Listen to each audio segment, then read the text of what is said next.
Xin chào quý vị. Chào mừng quay trở lại kênh Trí tuệ Phật học. Đây là series Tình yêu và con đường giác ngộ. Tập 3. Mục đích thật sự của đời sống cấp đôi.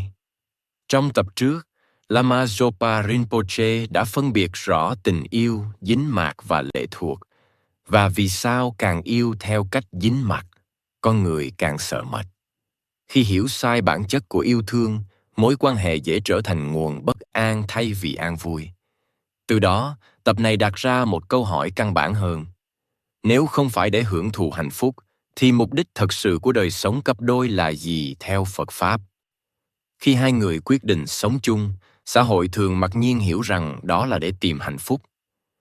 Hạnh phúc ở đây được hình dung rất cụ thể. Có người bầu bạn, có người chia sẻ buồn vui, có người ở bên khi yếu lòng. Ý niệm này ăn sâu đến mức hiếm ai đặt câu hỏi khác.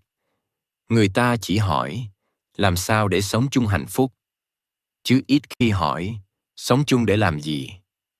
Nhưng chính câu hỏi bị bỏ quên ấy, theo lời giảng của Lama Zopa Rinpoche, lại là chìa khóa quan trọng nhất để hiểu vì sao nhiều mối quan hệ càng đi lâu càng nặng nề.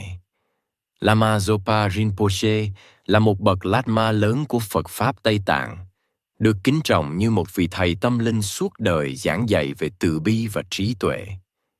Ngài từng chia sẻ rằng, nếu bước vào đời sống cặp đôi với mục đích hưởng thụ hạnh phúc cho riêng mình, thì dù ban đầu có ngọt ngào đến đâu, về sau cũng khó tránh khỏi thất vọng.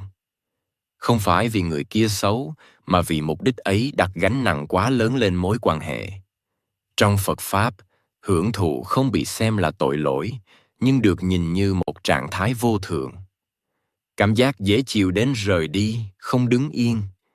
Khi con người đặt đời sống chung trên nền tảng hưởng thụ, họ vô tình đòi hỏi một thứ không thể bền.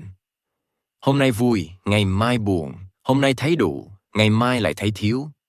Khi không hiểu điều này, họ bắt đầu trách hoàn cảnh, trách người bên cạnh, mà không thấy rằng chính cách đạt mục đích đã khiến mình khổ. Lama Zopa Rinpoche từng nói rằng, đời sống cặp đôi, nếu nhìn bằng con mắt Phật Pháp, không phải là nơi để thỏa mãn mong cầu, mà là một môi trường tu tập rất mạnh. Tu tập ở đây không có nghĩa là tụng kinh hay ngồi thiền suốt ngày, mà là từ ngay trong cách sống, cách nghĩ, cách phản ứng với nhau. Khi hai người ở gần nhau đủ lâu, mỗi góc khuất của tâm đều lộ ra. Những thói quen ích kỷ, nóng nảy, kiểm soát, sợ hãi đều có cơ hội biểu hiện rất rõ. Chính vì vậy, sống chung trở thành tấm gương phản chiếu trung thực nhất của nội tâm. Trong Phật Pháp có khái niệm chấp ngã.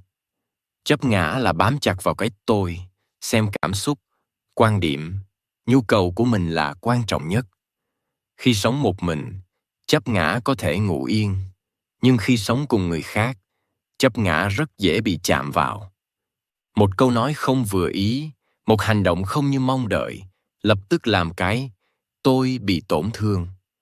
Lama Zopa Rinpoche cho rằng, chính những khoảnh khắc khó chịu ấy là cơ hội tu tập quý giá, vì chúng cho thấy rõ mình đang bám vào điều gì. Ngài từng giảng rằng, nếu biết sử dụng đúng cách, hôn nhân hay đời sống cặp đôi có thể là con đường tư nhanh hơn nhiều so với việc sống tách biệt. Bởi vì trong quan hệ gần gũi, không có nhiều chỗ để trốn, không thể luôn giữ hình ảnh tốt đẹp, không thể lúc nào cũng bình thản.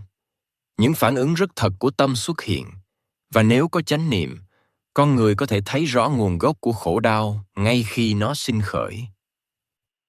Tuy nhiên, Lama Zopa Rinpoche cũng nhấn mạnh rằng, nhìn đời sống cặp đôi như một pháp tu không có nghĩa là chấp nhận mọi thứ trong im lặng hay chịu đựng mù quáng. Phật Pháp không dạy con người hy sinh bản thân đến mức tự hủy.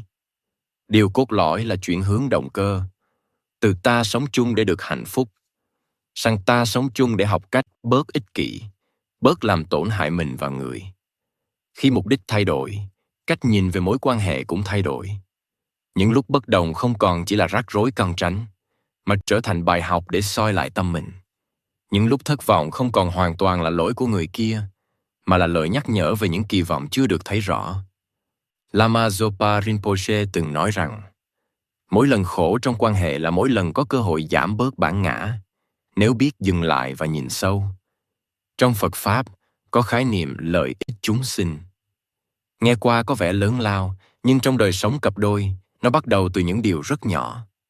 Không nói lời làm đầu người kia khi đang giận, không cố thắng trong một cuộc tranh cãi, không xem cảm xúc của mình là trung tâm duy nhất.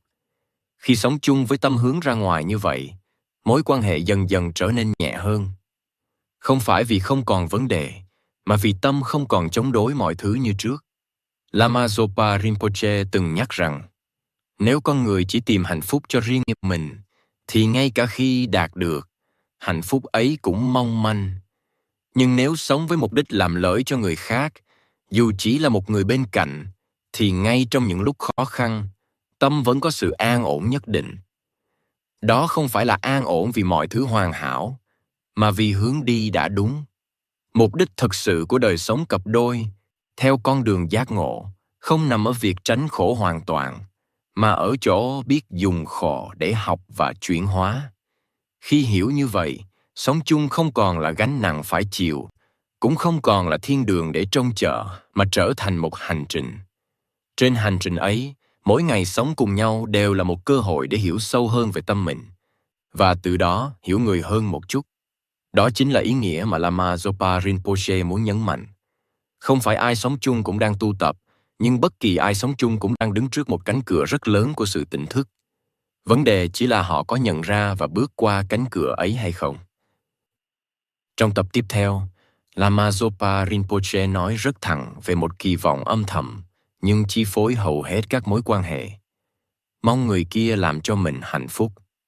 Ngài chỉ ra vì sao chính kỳ vọng này lại là gốc rễ của rất nhiều khổ đau mà người trong cuộc thường không nhận ra. Xin cảm ơn quý vị đã đồng hành cùng kênh Trí Tuệ Phạt Học. Xin chúc quý vị luôn mạnh khỏe, an nhiên giữa đời thường. Hãy nhấn like và subscribe kênh để không bỏ lỡ những nội dung hữu ích tiếp theo nhé.